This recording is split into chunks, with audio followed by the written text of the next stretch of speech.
A corrida para os candidatos à presidência da OAB Seccional Mato Grosso já começou e o Repórter MT inicia uma série de entrevistas com os candidatos para bater um papo e falar um pouco mais de suas propostas. Ao meu lado está o advogado Fábio Capilé e desde já agradeço a sua presença aqui no Repórter MT. Eu que agradeço o convite e estamos aqui agora para dar todos os esclarecimentos necessários à advocacia, à sociedade como um todo. Antes da gente começar as perguntas, eu gostaria que o senhor se apresentasse aos nossos internautas. Quem é Fábio Capilé?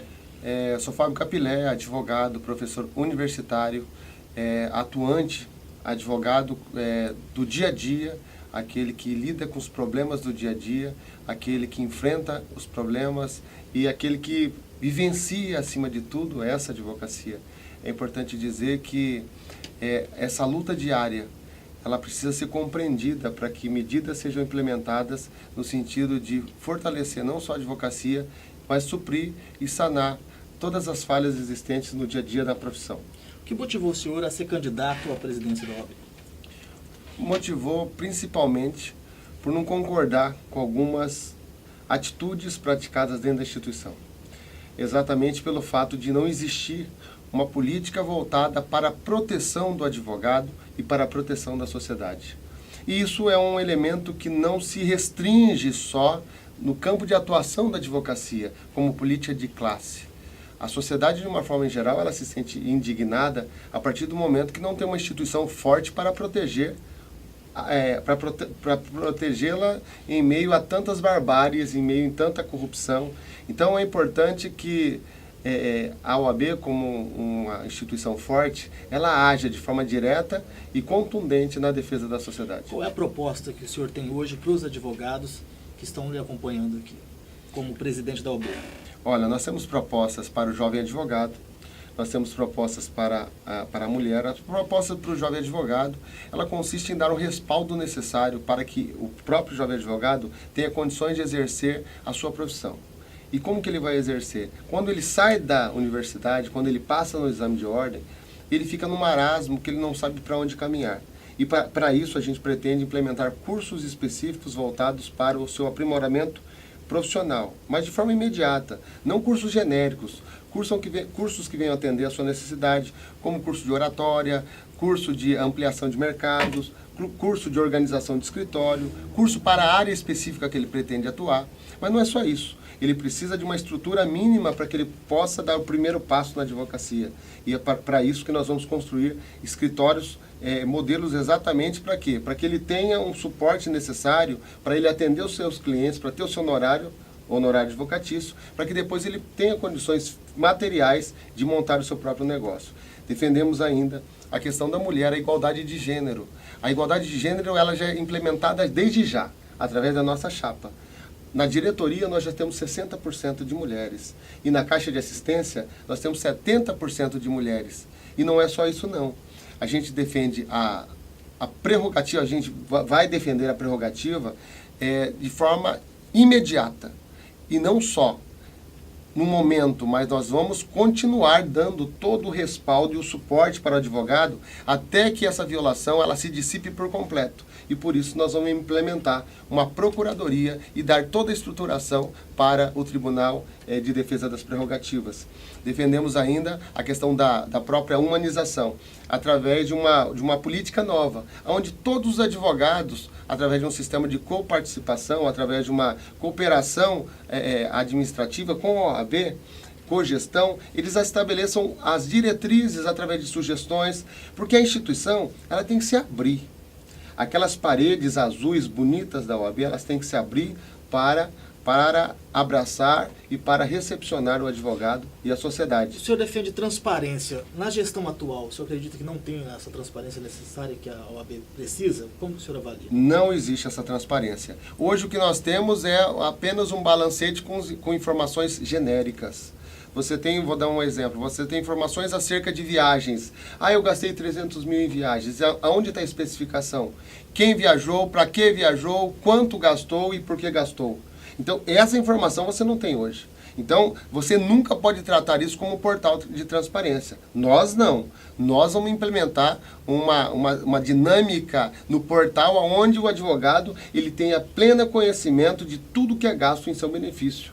Então, aonde o valor que ele gasta para fim de anuidade, aonde ele está sendo empregado e por que está sendo empregado. Assim, a própria advocacia não irá cobrar a instituição, porque ela já vai saber que tudo que está sendo apresentado ali representa uma boa versação dos recursos que são pagos ali por aquele advogado. Então, essa transparência que a advocacia busca e é essa advocacia que essa é a transparência que a advocacia cobra. Nesta administração atual, houve avanço? Você acredita que houve avanço? Houveram um avanço, sim. Houveram um avanço. A gente não pode também querer falar de uma forma assim genérica e apedrejar. A gente tem que contribuir. Agora, os avanços, eles foram mais em campos mais ligados à parte social do que propriamente na defesa do advogado. E a questão social mais ligada por sistema de pontuais, muito pontuais. Não é a defesa da sociedade como um todo. A sociedade, ela quer ser defendida, mas ela quer ser defendida sobre os abusos e as arbitrariedades praticadas por autoridades. E o advogado também quer ser defendido nesse contexto. E a OAB foi muito tímida. A OAB, ela aquedou-se, ela ficou morna, ela ficou com medo. E quando a pessoa fica com medo para se beneficiar, porque quando a pessoa se acovarda, ela se beneficia a partir do momento que ela se sente eventualmente prejudicada, caso ela pratique algum ato. E não podemos agir dessa forma. O senhor pode me dar um exemplo em relação à OAB ter ficado com medo de alguma situação? Vamos falar do VLT. Sim. O VLT, a sociedade de uma forma geral não está contente. A OAB simplesmente limitou a entrar com uma ação pedindo o contrato das empresas para com o governo. E daí? O que foi feito? Nada foi feito, nada foi, não teve uma ação proativa no sentido de estabelecer o cumprimento exato daquele contrato. Isso é uma omissão, isso é uma forma de omissão. Poderia ter ajudado e contribuído nesse processo. Sobremaneira, a instituição ela tem que atender o seu papel social, e o papel social é esse. Agir de forma contundente e precisa na defesa dos anseios sociais.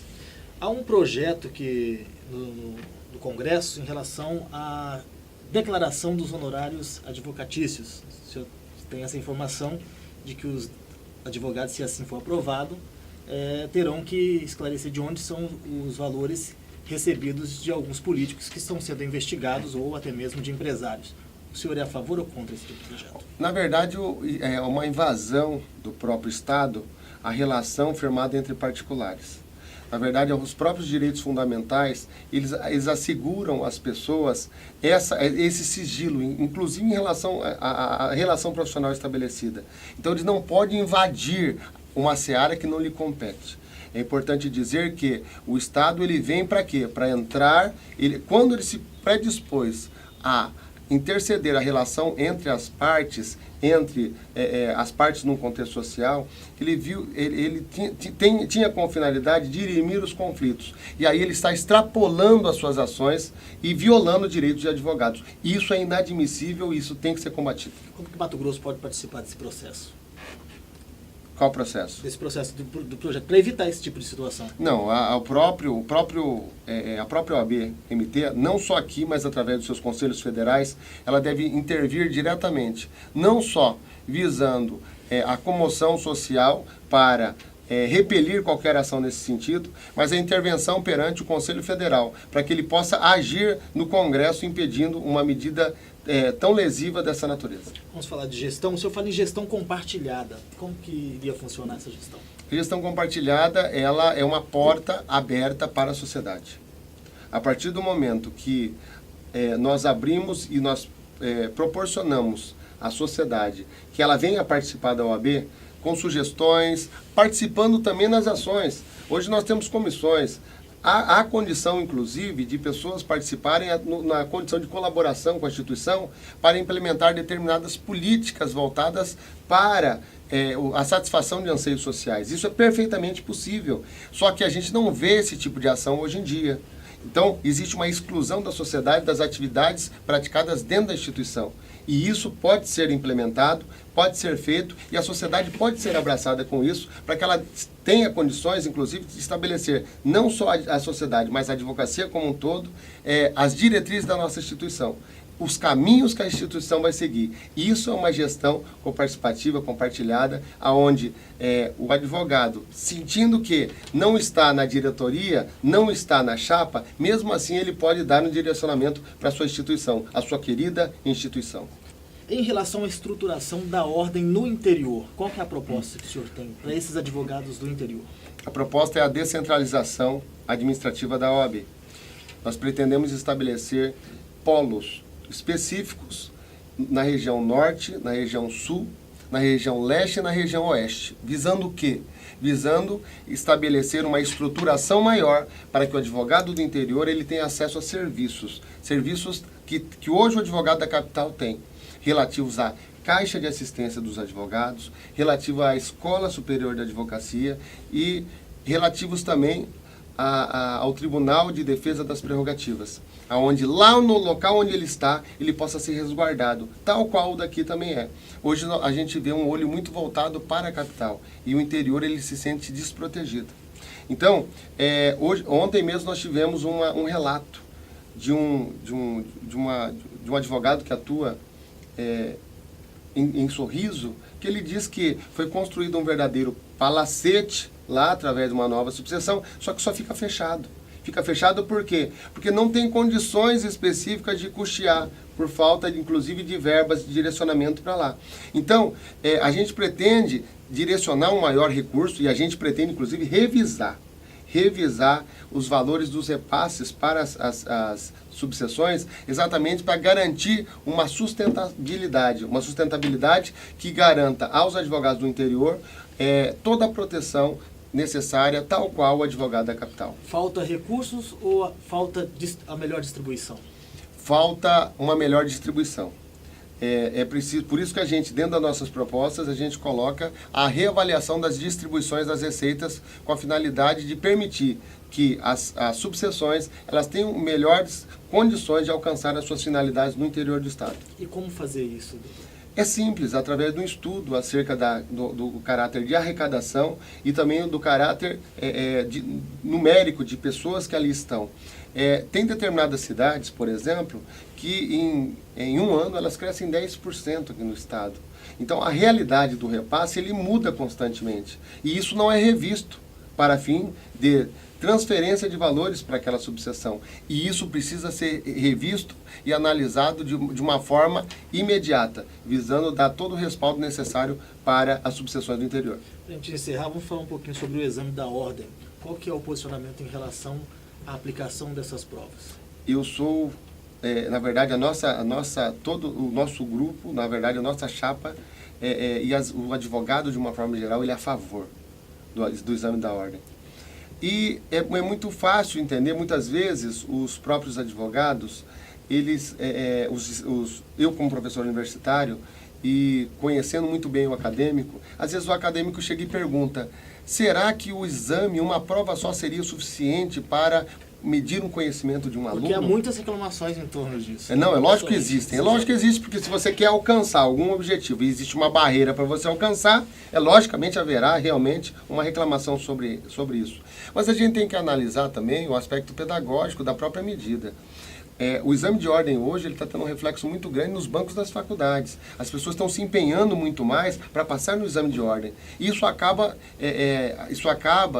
tendo um reflexo imediato em relação ao quê? A qualidade do próprio acadêmico. Então, uma vez que ele consegue passar no exame dessa natureza, ele já se sente apto, inclusive, para exercício da advocacia. É claro que ele não tem a plenitude do exercício, não, porque a OAB é ela que tem que estabelecer as políticas de sustentação do jovem advogado. Então, mas o exame ele é necessário exatamente para quê? Para que consiga o próprio acadêmico, ele tenha mecanismos necessários, ele tenha um conhecimento necessário e o próprio exame ele vai dar esse suporte. Hoje, um tempo atrás, o acadêmico ele pensava só em pegar o seu diploma. Hoje não. Ele pensa exatamente em passar no exame de ordem, tendo em vista a importância do exame de ordem no contexto social. E quem defende, seja no Congresso Nacional ou em qualquer outro lugar, quem defende o fim do exame de ordem é porque não sabe da sua importância. E também porque só busca dividendos políticos com isso.